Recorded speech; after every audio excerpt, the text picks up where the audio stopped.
We are live on the internet right now. How you doing, Scott? Good. Good to see you, Eric. Awesome. So I'm going to read this real quick. I'm here with Scott Wolfson, who has more than 20 years of experience with national media relations and executive communications with a specialty in public health and product safety. He served as a communications director and senior advisor to multiple chairmen at the U.S. Consumer Product Safety Commission. When he was at the CPSC, Scott oversaw the creation of the award-winning Pool Safely and Anchor It campaigns, and he now serves as the director of media relations at a communications and consulting firm in DC. He works closely with the National Institutes of Health and Centers for Disease Control and Prevention. Does that cover it? It does. Yep. Yeah. That's my life story over the past 25 years. Yep. And so, tell me, from the, literally from the beginning, what was the path that led you from, Scott Wolfson, the embryo, to Scott Wolfson, the world American hero that you are today? It really starts with Marcia Kerr. Okay. Maybe not everybody knows. I think most of the folks in the NDPA world. So you want to know a funny story? Marcia and her husband, Bill, right, at the time, were our first ever lifesaver dealers. Wow. That's awesome. So we started in business in 1987. And we were local to Florida, and we manufactured pool fence, and my dad installed it himself. But he quickly figured out that he wanted to sell to dealers, and he sold to them locally first, and then they moved to California. And they became our first ever lifesaver pool fence of California, and we shipped to them. And yeah, they were our first dealer ever for a long, long time. And then I know eventually, you'll probably know the story better than me, but Marcia moved on to the CPSC, and but yeah, so I have a very long history with the Kerrs and Marcia. I still keep in touch with her. Actually, I met her again. I re-met her, we'll say, at an NDPA conference, and it was really cool. But so your story starts with Marcia? Yeah, absolutely. I mean, when I came to the agency in 2000, and to be able to spend time with Marcia and learn from her how these tragedies happen. And here's a shining example of somebody who turned tragedy into advocacy, but in a different way, in that she joined the CPSC, was part of the NDPA movement in the very early stages, and helped me understand that world. And then from there, I met Nadina Rigsby. Very powerful moment to meet Nadina, founder of the Drowning Prevention Foundation in California, of course, lost one child, has had a lifetime of care for another child who nearly fatally drowned. And from there, really moved into a space, fast forward to 2007, where my friend, Alan Korn, who is just a hero in this community, yeah, for sure, kind of let me know that his work with the Safe Kids Worldwide organization was bringing him closer and closer to potential legislation to address not only the horrific issue of drain entrapment, but also trying to look at the issue of drowning as well. So before you get further there, because I want to talk a lot about that, how did you end up at the CPSC? Not many kids wake up and they're like, I want to be at the CPSC when I grow up. How did you end up at the Consumer Product Safety Commission in the first place? What got you there? Sure. So I had worked at the Justice Department many years ago. Okay. Tremendous agency, but was looking to do some more proactive media work. Happened to turn on the Today Show and saw an amazing chairman from many years ago named Ann Brown. Mm-hmm. And Ann Brown was a staple on the Today Show and doing amazing work in the area of product safety. So I saw her on TV, turned on the TV again a month later, and there was Ann Brown again, making another powerful appearance. And sure enough, a couple months later, a position opened up at the agency. And I'm very thankful to those who hired me, because it was a tremendous journey from the agency from 2000 to 2017. But it's a little agency, but an incredible mission, incredible people who tend to stay there for a very long time because they become passionate for the work. So when you got out of college, what did you plan on doing? I was in the public administration program at American University. So I did have a passion for government service, for government leadership. A lot of my classmates went into the private sector to go make some money. They were, smart to kind of make that move early on, but I wanted to use that degree for kind of a better cause and do some public service as I had been trained to do. And I mean, to this great effect, your career has been, I mean, phenomenal. You know, I don't know if you fully appreciate how much the folks at the NDPA and in the water safety community appreciate, you know, the work you've done over the last, you know, for the 17 years that you were at the CPSC. You know, when I told Bob Pratt that you were coming on, it was like I told him that the Pope and Tom Cruise were both coming on the show at the same time. It was, and the president just that exaggeration, Eric. Yeah, I'm not even kidding.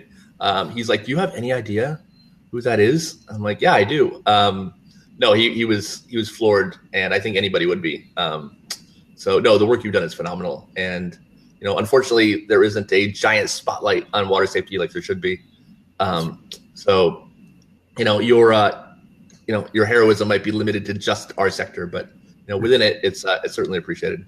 So 2007, Alan Corrin starts talking to you about the law, exactly. The legislation that he had in mind about drain entrapment and water safety in general. And then what happened was Alan introduced me to, you know, the person that became an inspiration for much of my life thereafter and for much of my work, and that is Nancy Baker.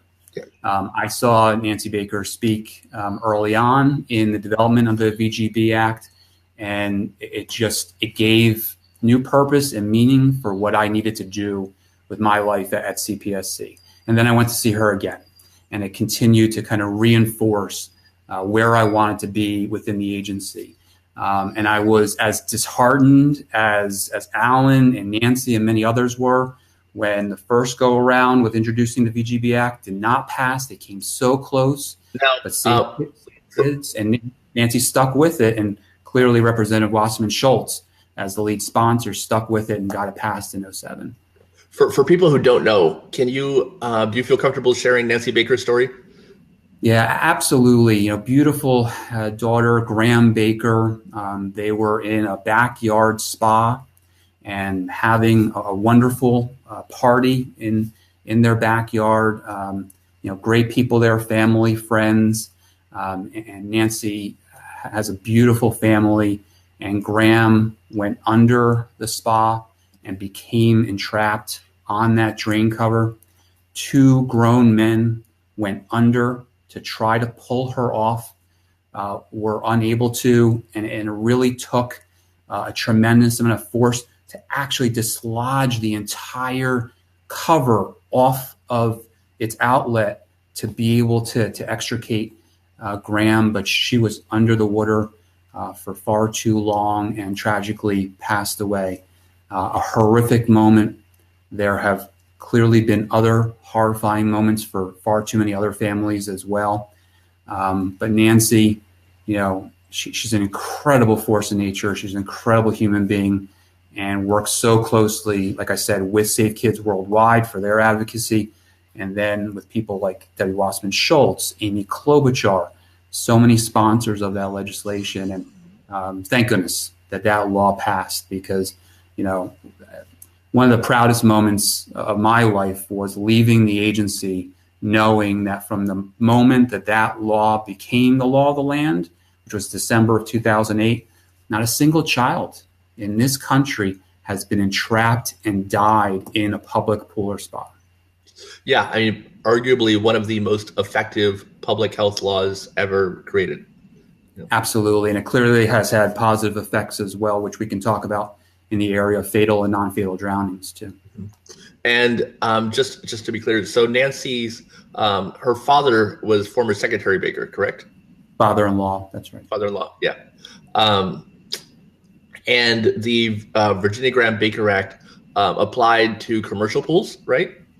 It does. Now, one of the things that I did and others have continued to do in the community is be able to say, okay, it may not be the law that your backyard pool or spa have to have the safer suction outlet covers, but look, you've got a service company coming to your house, and out in their truck, they've got safer covers. Take advantage of it. It's only the covers themselves in your backyard residential settings. They're not that expensive. It's the cost of labor. it's worth it. It's an investment in safety for your children, for any other children coming to your house, even for adults. There have been incidents with adults as well. But we've really tried to encourage people to kind of go beyond a legal requirement and do what's right for the safety of your family. And we've found that same thing is effective in pool fencing as well. There are certain states that require a mesh pool safety fence, but the ones that don't, people seem to adopt them just as well. You don't need a law necessarily to get things done. That's right. So.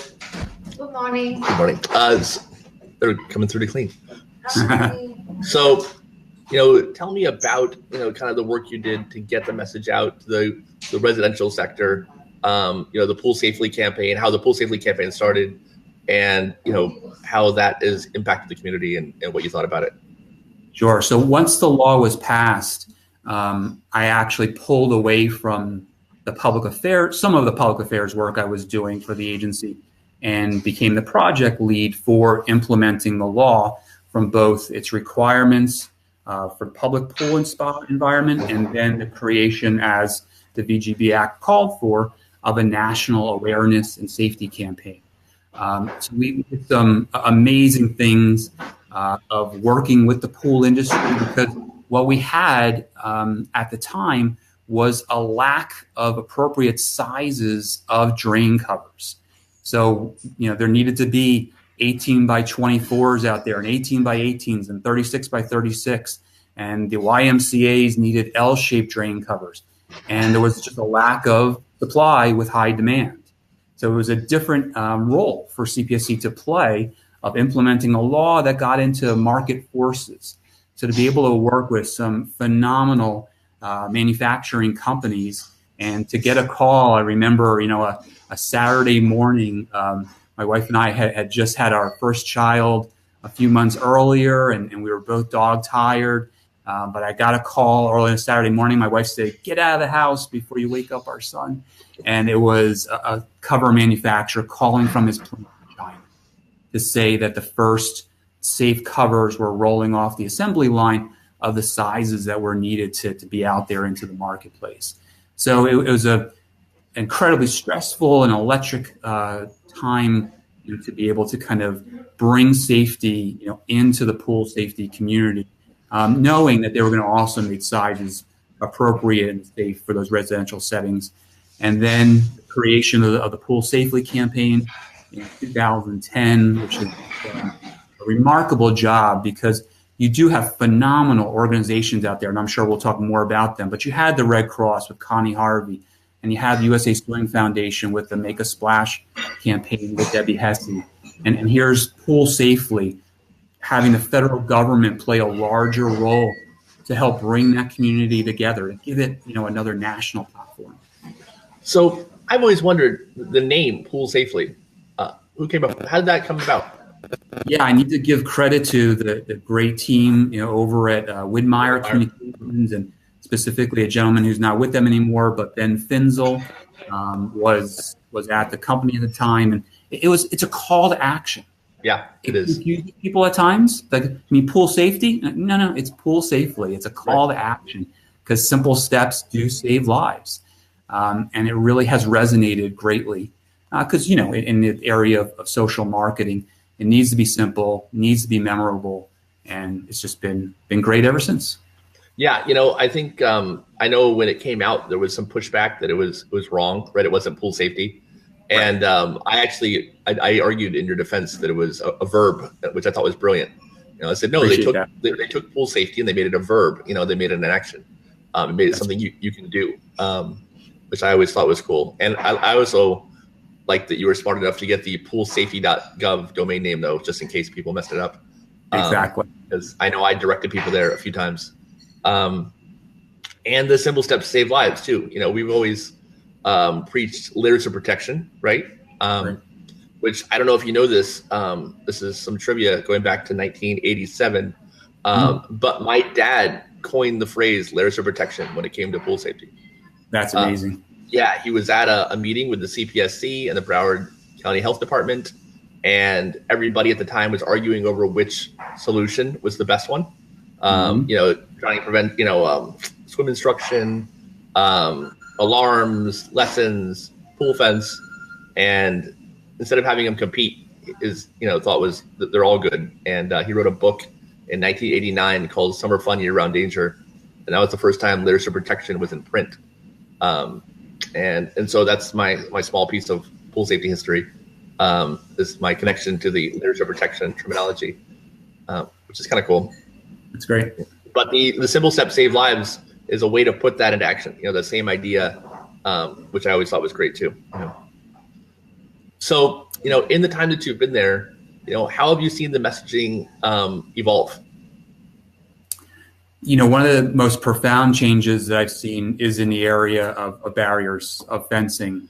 I think there was a reluctance many years ago, and it crossed different administrations, but there was a reluctance to actually talk about four-sided total fencing that encompasses the pool and not just rely on the outer fence and then, the home as the fourth side. And then we get into issues of door alarms and doggy doors and all of those scenarios that we tragically know how children have slipped out and gotten access to the water. So there was always a promotion of a four-sided defense, but the reality was in many cases we were saying, okay, we recognize that your home is that four side. And then, it really has evolved over the years. And I got to give credit to former CPSC Chairman Inez Tenenbaum, and very much so the former Chairman and current Commissioner Elliott Kay, that really harped on totally surrounding that pool deck with a fence, four-sided, complete cover. And Congresswoman Debbie Wasserman Schultz was always out there, but for a long time she was kind of like a lone voice. And then, CPSC was able to partner with her to really emphasize it, make sure in terms of public service announcements and other written materials that we were consistently putting that message out there as well. And I think you see that now resonating in tremendous ways. If anybody does not follow him, you should follow Paul DeMello on Facebook. He is a true inspiration in my life, and there's nothing more that I like than to like his Facebook post when he has installed a brand new fence around somebody's pool in Florida, new homeowner or homeowner that just had a young child, and now there's a little bit more peace of mind in that family's home because of the good work of Paul and his team. Yeah, we call Paul our chief giving officer. That's his official title at our company. We have a donation program where we donate fences to any family who's had a fatal or non-fatal drowning incident. And Paul is the guy in charge of contacting the family, setting it up, arranging it. And, he installed our fences, obviously. And, he's a phenomenal guy. And the work he does is incredible. He was sitting where you are, digitally, like a few days ago. And just an amazing dude. And the work he's done is, breathtaking, especially given the fact that he, had to, come out from that tragedy in order to achieve it. Just amazing what he's been able to do. So, when it comes to the legislation locally, we'll call it, not just Florida, but other state laws, California's done a great job recently. They passed their law, which I'm sure you're familiar with, where they need two layers of protection, two simple steps. And they have like 7 choices, I think, and they can pick 2. And, other states have different laws. Where do you see the state laws going? Do you think it's going to head more like California? Is it going to be more like Florida, who last year took a hit to the law? Kind of, I don't want to say under the cover of darkness, but the last minute, a new option got tossed in, and now you can use a floating pool alarm in Florida, which nobody in Florida and the water safety community was aware of until months after it happened. There seems to be some different. Florida's headed one way, California's headed another. And it looks like most of these laws are going to be at a state level. I don't see us getting a federal law anytime soon. Maybe you do. I don't know. So what do you think about the laws going forward? Yeah, I'm concerned that it's still going to be a hodgepodge of different laws, some watered down, some potentially rising to the level of California. As we know, unfortunately, It's often tragedy and the advocacy that happens thereafter that is the motivating force to capture the moment of attention for a state legislature. It doesn't happen just organically, unfortunately. But I saw your session a few days ago where you kind of went down the list of what's happened there in Florida, and it's very unfortunate. I remember being at a round table with Congressman Wasserman Schultz and other advocates in the state, very concerned about what was happening with enforcement of the law, to be able to detect that in certain condominium complexes and hotel and motel environments, the fences, that the gates were wearing down over time. They were not self-latching, self-locking, and children were still gaining access to the water when there needed to be that barrier in place to follow the law. So I'm concerned because you get Florida and California and Texas and Arizona. Those are your big four states in terms of drowning every year. And great if there's some momentum coming out of California, but I agree with you wholeheartedly that there's been some setbacks in your state, and that could lead to some tragedies. And that's unfortunate if that's what it takes to draw more public attention to where the law was and where the law is now. It almost does seem like there needs to be not just a tragedy, but of someone, well-known, unfortunately. It has to be a public voice. That's how it was in France, too, when France got their law passed.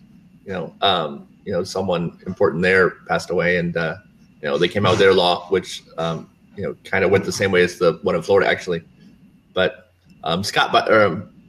Paul actually just agreed with us that the conversation about the laws are important, and it needs to be ongoing. Do you ever see a federal law? It was quite groundbreaking for the law to the VGB Act to pass, because it wasn't like a natural space for the federal government to be involved in, and clearly it was product specific for drain covers. But it could be very difficult in this current environment for such a law to be passed at the federal level. I think it's more likely for inroads to be made at the state and local level. Yeah, I think the state and local level is probably where it's going to be at. It'd be nice if there was some national guidance, we'll say, offered down to the state level. I think that would probably be, if I had a wish list, that'd probably be it, that the federal government kind of gave a template to the states, either based on the California law or, hopefully not the Florida law anymore. But I think that would, that'd be nice, but you're right. I think it's unlike the automotive industry where you see, national standards and they're applied. It's probably always going to be at the state level. And the drowning numbers, since Pool Safely started, have you seen any impact? Yeah, and the new numbers came out just a few days ago. I hearken back a little bit to some announcements that came out from CPSC back in 2016, 2017. So there was an 11% decline from when Pool Safely started to the last date at which the data had some level of confidence to be able to share and make assessments. That is not just Pool Safely making a difference. That is the entire community. That's the NDPA community. That's Abby's Hope and the Zach Foundation, and just tremendous people like Safer 3 with Johnny Johnson and his work out there.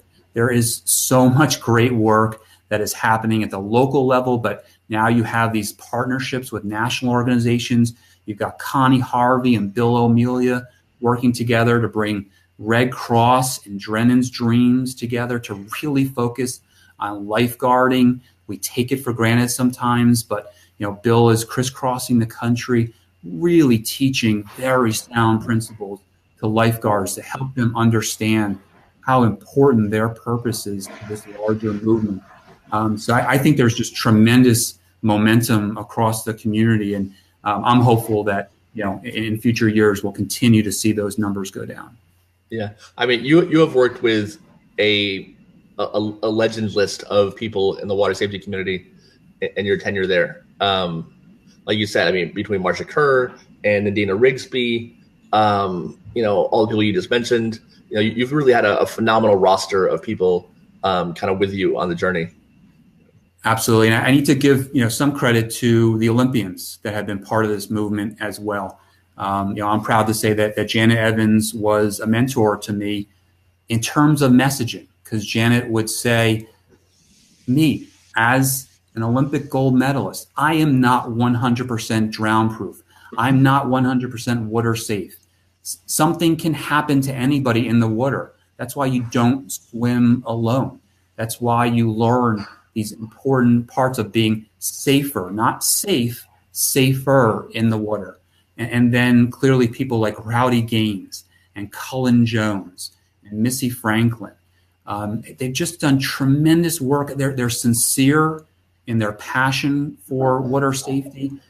They have helped teach millions of kids how to swim. The Make a Splash program just hit the 6 million mark over 10 years of teaching kids basic water skills.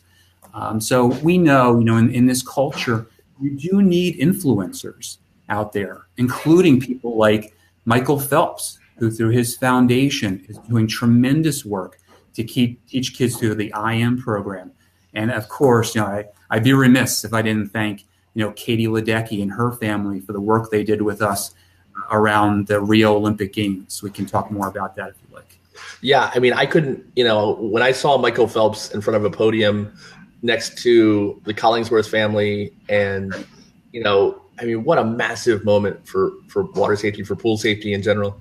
Who could have imagined when I first got started, and it was kind of the bastard stepchild of the industry, that it would get to that level, and I know his main competitor, whose name is escaping me, help me, who's the other gold medalist? Michael Phelps is Ryan Lochte. Thank you so much. I know he did some stuff with the Baby Otter Swim School, Exactly. Getting involved. I mean, it is amazing. They've decided that this is, a way for them to stay involved and to promote water safety. It's really, really cool. So yeah, please talk about the Rio Olympics and how we promoted water safety there. Yeah, that story really goes back to the London Games, and I'll never forget. So my good friend, he was my boss for a while, and now he's a commissioner at CPSC, Elliot Kay. He sent me a text message after London and said, "We're going for Rio. We're going to go big for Rio, and we'll do whatever it takes." He made an effort a couple days before the Rio Games to reach out to NBC to see if they would put some water safety messaging on the air. They did a little bit through Cullen Jones, but he really took it upon himself. Between the London Games and the Rio Games, he got elevated to become the chairman of the agency, and helped us kind of build this coalition that involved Congresswoman Debbie Wasserman Schultz, the Collingsworths, USA Swimming Foundation with Debbie Hesse, and actually Nationwide Insurance joined us as well. And we were able to kind of, really bang on that door and get a face-to-face meeting with the president of NBC Olympics, Gary Zenkel, and a tremendous guy who puts together an incredible show, over those 2 weeks of the games.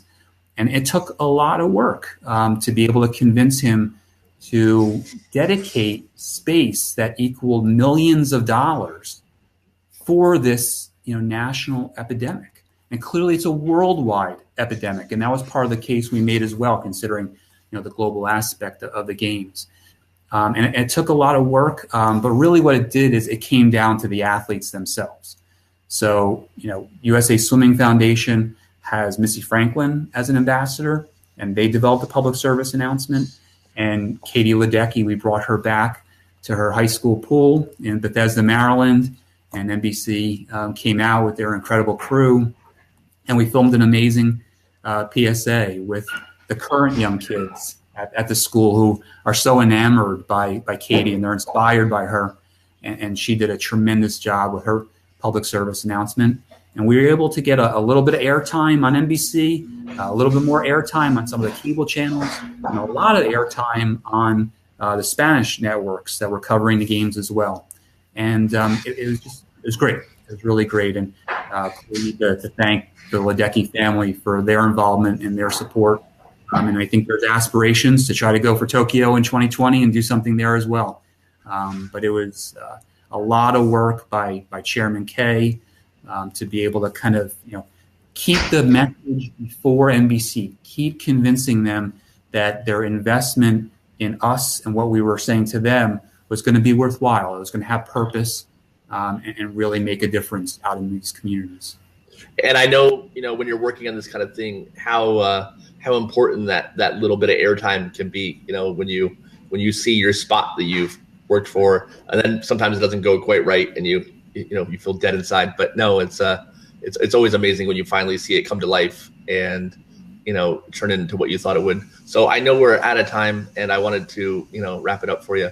But before we go, you're such a massive figure in this arena, and such a an inspiration to a lot of people that work in it. Normally, I would ask I would end up asking what advice you could give to parents to keep their home safer, and you can say that too if you want. But I really wanted to ask you, what advice can you give people working in water safety, trying to move the football down the field, to keep going? What would you tell them if you could, one thing, to help them, keep getting their message out there? Yeah, absolutely. And, I realize, having worked with many of them, that resources can be scarce. Mm-hmm. They need funds to keep what they're doing. They need resources, and know that there are places they can go to get free materials to bolster the work they're doing, whether it be Water Watcher cards or publications. So from the Pool Safely campaign to the Red Cross, there's others out there that can help supplement and bolster your efforts. But keep at it. Build partnerships. Don't feel like you should just go at it alone because you're in a small community or town. Find ways to connect with the national organizations out there, because that's the thing that I was most proud of about Pool Safely. It gave a platform to these amazing people who had important voices that needed to be heard on a national level. And so do great work locally, but don't be afraid to kind of get out there on a larger stage and realize that you can learn lessons from others who've been there before. People have held those community events and can say what works and what doesn't. And finding ways to connect with whether it be the media or celebrities, it really all makes a difference. But what is so critically important is to have consistent messaging out there. People need to be saying, keep kids safer in the water, and not just make everybody safe in the water, because it does make a difference. And it's important to say fatal and non-fatal drowning, not just near drowning, because any drowning can have a lifetime effect. So it really is a non-fatal incident when somebody does survive. So all those little things make a difference to make sure everybody is on the same page to get to the same place, and that is to save a lot more lives this summer. Perfect. Well, thank you so much. I really appreciate it. The work you've done over your career has just been phenomenal. And, I really appreciate you coming in and talking to people today. And you're doing fantastic work as well. Keep it up. Thanks, Scott. All right. Have a good one. Thanks.